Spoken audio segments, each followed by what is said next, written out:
So I've been playing Expedition 33 over the past few days, and it is wow. Yeah, look, I'm not going to hold you guys in suspense. You know, the thumbnail and the title of the video probably ruined it anyway. Clair Obscur Expedition 33 is an absolutely fantastic game. I was absolutely blown away by it. Expedition 33 is a turn-based RPG that takes a pretty heavy inspiration from JRPGs like Persona, but it is very quick to establish its own identity with its unique story and absolutely drop-dead gorgeous art style. And by quick, I mean very quick. Not even 30 minutes into the game, it comes out swinging with an absolutely devastatingly brilliant sequence that's unlike anything that I've ever seen before in a video game. Before I get into things, I do need to give a disclaimer that I was given a key for this game for review purposes.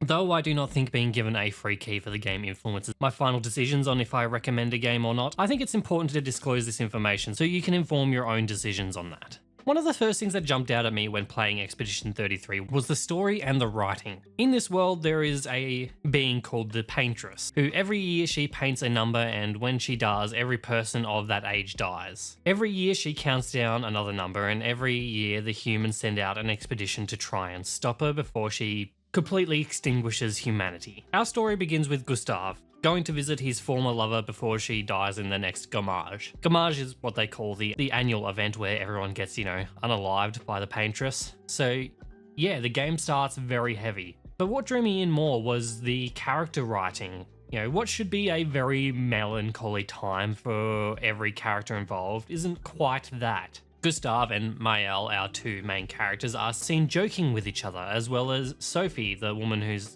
one afternoon away from being, Thanos snapped. What I love about this is that the characters in the story are written like characters who live in this really strange world. They think about the world in a different way because they have to deal with, grief as it manifests itself in, a lot more and often and in devastating ways. And it's that attention to detail that kind of got me hooked into the Expedition 33 almost immediately. Of course this game has a very unique premise, but it's the way that the game immediately delves into the questions and really explores what kind of world is set up by this really messed up kind of world-ending threat. The first hour of this game is just fantastic story-wise, but the story never rests on its laurels because, once the expedition begins, we are introduced to a world that is just extremely fascinating to explore. All of a sudden, the characters are out of their comfort zones. We learn about the world as they do, and we get to see the excellently written characters react to the unknown. I feel like the less said about the expedition, the better. The more of this part of the game that you don't spoil for yourself is honestly for the best. The next thing I'd like to talk about is the graphics and art design, which are, as I said before, just downright fantastic. So far, Expedition 33 is one of the best looking games that I have played this year. The kind of European / kind of Victorian design of the culture that the humans live in is amazing to start with, but once we start exploring the main continent, we get to see the artistic vision really come to life. The color work is brilliant, the designs of all the levels are incredibly unique and they all look gorgeous, but because it looks so good, it does make some of the sore spots stand out a little bit more. There is a bit of texture popping, some strange lighting here and there, and a low foliage draw distance are just some of the things that I encountered while playing. This could be due to some of my settings because I did have to lower the graphics settings to get a stable frame rate as this game doesn't really run the best. I could get a stable 60 FPS for the majority of the game, but I would always experience slowdown in most of the major town areas and when a cutscene would start for some reason. Granted, I was recording while I was playing, so that could have affected the performance somewhat. As for the Steam Deck though, it's playable. I personally wouldn't though.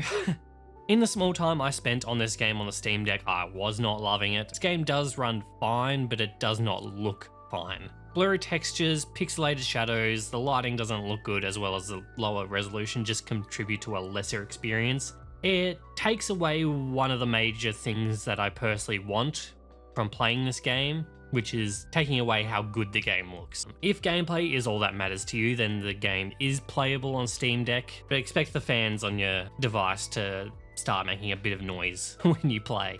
On PC though, the only thing that I think where the game really does fall short when it comes to graphics wise is the lip syncing with dialogue. It's not great, it's often off, or sometimes looks outright wrong, which is strange because the game absolutely nails facial expressions otherwise. It's just when the characters are talking, sometimes it looks pretty off. But other than that, I think the game looks almost flawless. Moving on to the gameplay, look, have you ever played Persona 5? Yeah, look, I know the combat system was done long before Persona 5, but let's be honest, it was the one that popularized it.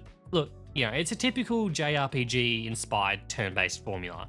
Each character in your party has a slightly different playstyle. They each have different weapons, abilities, and passives. Like Persona, each character can attack or shoot a ranged weapon or use an ability. Abilities cost ability points, which can be gained via attacking, parrying attacks, or hitting certain ability conditions, or via slotted passives. Where Expedition 33 strays from the typical battle formula is that there is the ability to parry and dodge every single enemy attack in the game. I mean, as far as I'm aware of anyway, you can do this to every enemy attack in this game. Dodging has a more forgiving window, while parrying is less forgiving but lets your character counterattack and gives them ability points if you can get it right.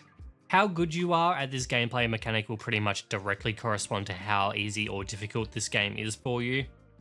There are plenty of difficult mini-bosses around the map that require near perfection in this mechanic to beat. Most of the time, the more difficult enemies are kind of optional though, and you can get away with not being perfect at this portion of the game. What I like about this battle mechanic is that it gives a bit more interactivity while the enemy is attacking you, when most JRPGs you're just kind of waiting for the enemy to take their turn. If you are good at rhythm games, then you're probably going to like the mechanics of Expedition 33, and personally I really like the battle mechanics, even if I did feel pretty frustrated by the timings of some of the dodges and parries.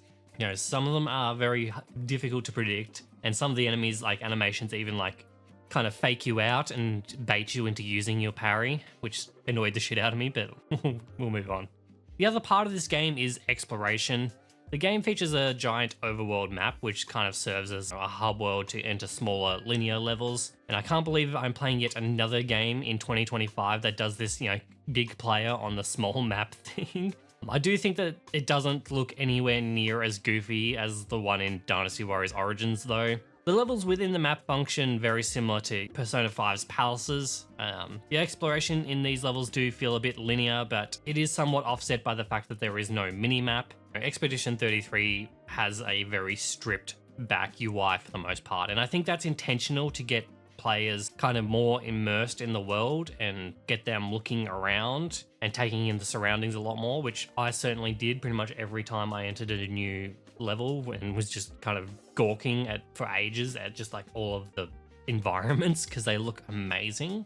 The designs of the levels are generally good, that, you know, when exploring a level for the first time, you can kind of tell if you visited a certain area before, because rarely, if ever, do any two spots in a level look the same. But I found that if I was returning to a level that I'd, you know, been to before and wanted to get to a certain part of that level via quick travel, which you can do via checkpoints, I had trouble, you know, kind of finding what I was looking for. Again, I understand the reason for no mini-map, because a lot of the time, if there is a game with a mini-map, you will often just be staring at the mini-map rather than taking in the world, but goddamn did I feel like I needed a mini-map after a while.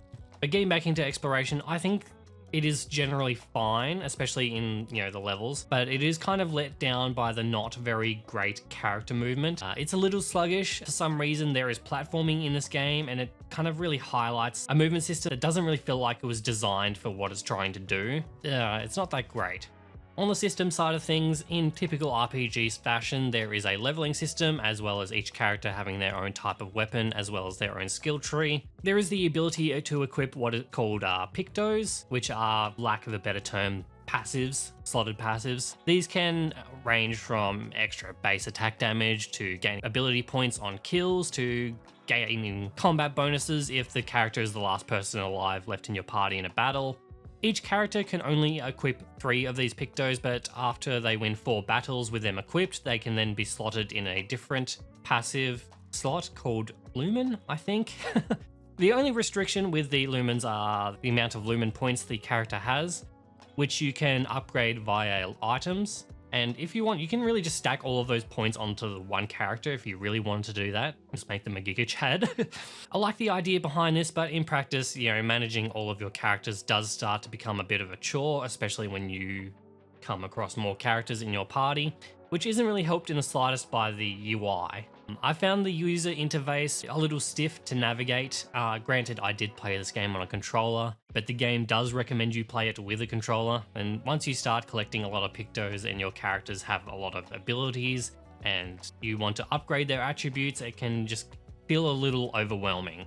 Another thing I wanted to talk about when it comes to the gameplay is the fact that the game doesn't really give you much indication on enemy levels and their strength. There are some times where there are kind of mini bosses and you can tell before you try to fight them that they're going to be a bit stronger. Around the 8-hour mark, the game's map starts to open up a bit more. And I found it pretty easy to wander into levels that I felt, pretty much unprepared for. And it is really hard to gauge if the strength of the enemies in a particular world are going to be a bit too hard for your character's levels and stats. But follow the main story. You will generally be okay, but it's if you decide to go off the beaten path, you might get beaten back just a little bit. Moving on to the music. The music in this game starts off very classical and orchestral heavy, and I was fully expecting it to stay that way throughout the game, but surprisingly enough, the game changes up genres depending on the area of the game. I would say maybe 70% of this soundtrack is, orchestral and classic, but it isn't afraid to experiment a bit more with it. Some electronic. I want to say that there were some tracks that kind of felt a little bit polka inspired as well, which was a little bit of fun. Look, I haven't come across any tracks yet that I thought have been extremely standout, but nothing bad either. I'm constantly surprised by the variety that the composers are able to deliver without ruining the tone of the game. The soundtrack in particular does, though, excel at delivering atmosphere, which again just adds to the fantastic feeling of exploring this world. So we're coming to the end of the review, and look, I've already recommended it, so you know I like this game. So let's talk about what you're getting out of the game and what it costs. So while I haven't finished the main campaign yet, I'm sitting at around 15 hours and I love the game. Kotaku has put the estimated time to beat the game doing minimal content at around 30 hours or so, while extra completion and 100%ing the game could take you anywhere up to 60 or so hours. The game is available on Steam, PlayStation 5 and Xbox Series S, and the price of the game is sitting around 69 Australian dollars or $45 US. Alternatively, this game is a part of the Game Pass, so if you have a subscription to that, you can just download and install the game now, really. Clair Obscur Expedition 33 is an absolutely beautiful game. The art style is phenomenal, the writing and the world of the game is so refreshingly unique, and it's all tied together with a charismatically acted cast of characters and some great music. Something I didn't really, touch on very much was the cast of characters. The main character of Gustav, played by Charlie Cox, is again just an absolute standout. I love his character.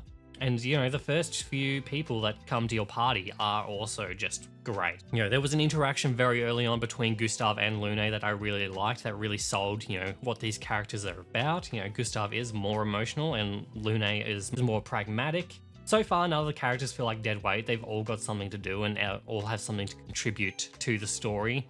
And the chemistry between them all is really good. A shame about the lip syncing that makes their performances do feel a bit off sometimes. What I think is extremely impressive is that this game was made by a development team of only 30 people. This is Sandfall Interactive's first game, and for them to come out swinging with a Game of the Year contender with their first game is nothing short of amazing. Kind of how I would explain my feelings about Expedition 33. It is nothing short of amazing.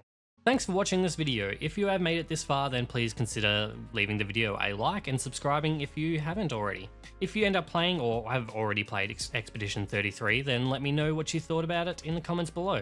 Many thanks to my YouTube members Controlled Killer, Yellow, Melodia, and Jingles. Absolute legends. If you think my content is worth supporting with more than just a subscription, then you can do so as a YouTube member. Perks are on the screen, but if you like to do things that support me that are free, well then I also have a community Discord server that is free to enter and a Steam curator page if you want to check any of those out. Links to everything else in the description of the video. Thanks for watching and I'll see you all next time.